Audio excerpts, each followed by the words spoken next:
ছাড়ি দাও ভাই। বলো ছাড়ি দাও। টাকা ইসকা আদায় করব। টাকা আমি আসমাই, টাকা আমি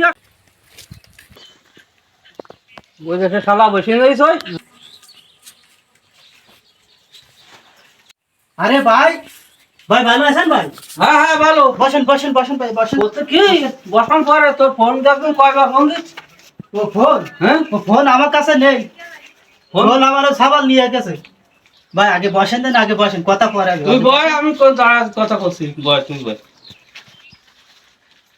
বলছে কি হ্যাঁ আমার কাছে টাকাটা কতদিন নিছিস? ভাই নিলাম তো বছর খানিক হয়ে গেছে। তো 1 টাকাও দিছিস এখন তো আমার? না ভাই দিইনি ভাই। কেন দিছিস না? হিসেব করেছিস 10,000 টাকা কয় হাজার টাকা?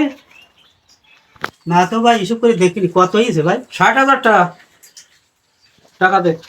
60,000? হ্যাঁ এই একটা বছর টাকা নিছিস, 1 টাকাও দিছিস আমার? আমার গরু বেচা টাকা যে তো দান করে দিলাম। হাই ভাই আমার মাফ করে দাও ভাই। ভাই আমি গোয়াল মার কইরে খুব দিন হয়ে গেছে ভাই, এই 1টা মাস দেরি করো ভাই, আমি তোমার টাকা দিয়ে দিবা নে ভাই। একটা দিন কিরাম তা দেরি হবে না। হ্যাঁ টাকা দিয়ে রাজা করতে ভাই 1 মাস 10 মাস দেন ভাই, 1 মাস। এ ওই দুন তিন চলা গুছাতে ভাই আমার ছাড়ি দাও ভাই, ছাড়ি দাও গাড়ি তোর তো দেবই। চল ওই চলা গুছাত কলাম শুনছি পাচ্ছেন না?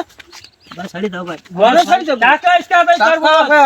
টাকা আমি আসমাই, টাকা আমি আসমাই নি করলে চাচা আমার বাসাও কি হলো কি কি ধারা কি তোমরা কারা? ভাই আমার দড়িছে, ভাই আমার দড়িছে। তোমার দড়ি আছে? আই আমার দড়ি নিয়ে যাবে। কে তুই? এই কি সমস্যা কি? চাচা হ্যাঁ ও ভাই কি কাছ থেকে 10,000 টাকা নিলাম, হ্যাঁ। সুদি মধ্যে দিয়ে ওই 60,000 টাকা হয়েছে, তাই দিতে পারিনি, তাই আমার দড়ি নিয়ে যাচ্ছে। সুদি টাকা নিলি? হ্যাঁ তা সুদি টাকা নেওয়ার সময় নেওয়ার আগে আমার তোর চাচা বাইসি আছে আনো, তা চাচার কাছে একটু বলা উচিত ছিল না?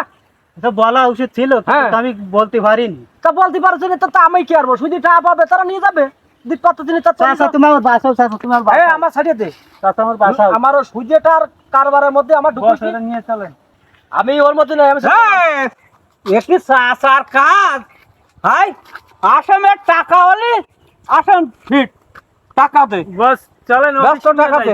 এই দাঁড়া দাঁড়া দাঁড়া, তোমরা যেভাবে আমার এই বাইপ ওটা টাইনি হেসলে নিয়ে যাচ্ছাও, না জানি এর অফিসে যাইয়ে কি বাড়ুন বাড়ুন তা ঠিক নেই। আসলে কছি তোমাকে আর কার সাথে কথা কবো আমি? আমার বস এই। তোমার বসই? তোমার অ্যাসিস্ট্যান্ট? জি।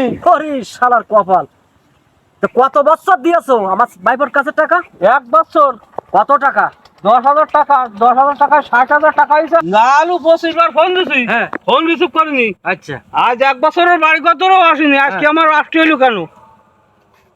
ওসি কি এ ঘর বাড়ি করেছে, খুব ঋণগ্রস্ত এর মধ্যে ডুবে আছে ও, ঠিক আছে? তাই আমার কথা শোনো, এখনো দিতে পারতেছে না, তেমন কি করবে ওর? ঘর করেছে দিতে পারছি না, তা আমার ওটা টাকা না। সেটা ঠিক আছে। ও কয়দিন এই তোর আচ্ছা।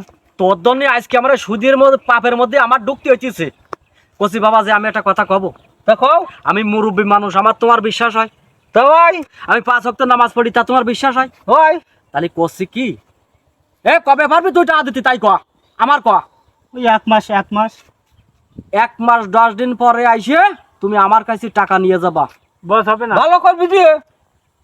তোমার সামসার কথা কইতে বারণ দাও। বলছে কি তুই চুপ কর, মুরব্বী কথা কচ্ছিস না।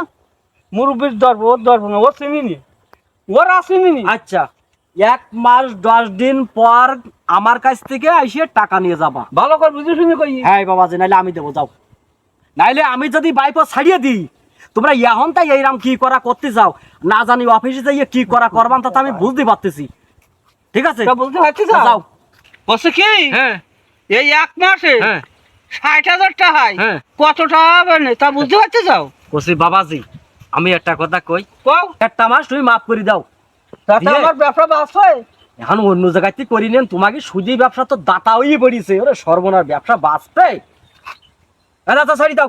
বলছে কি চাচা হ্যাঁ তোমার মহিতে টাকাইয়া ছাড়ি দিলাম, হ্যাঁ গুনি গুনি 1 মাস 10 দিন পর আসবো। আচ্ছা আসেনি, বুঝতে পারিস? যাও যাও। সাবধানে থাকি। আচ্ছা আজকে তোর দল নেই, শুধু তোর দল নেই, আজকে আমার এই সুদের টাকা এই পাপের মধ্যেই আমার আজকে ডুবাবি। আমি যে কত পাবি হয়ে গেছি সুদিটা আর জামিনদার হইয়ে শুধু তুই বাইপা বলি চাচা, হ্যাঁ আমি খুব ভুল করে ফেলাইছি। হ্যাঁ তা আমার জীবনে আর হ্যাঁ। কোনোদিন এই সুদি টাকা আমি আর নেব না, না খাই মরে গেলেও হ্যাঁ আমি আর এই সুদিতে যাব না। বুঝিস বুঝেছি চাচা। তোর জন্য আজ আমার নামাজ কালামও কাজ হবে না এই সুদির দিন ওর জামিনদার হইয়ে আট বাড়ি আট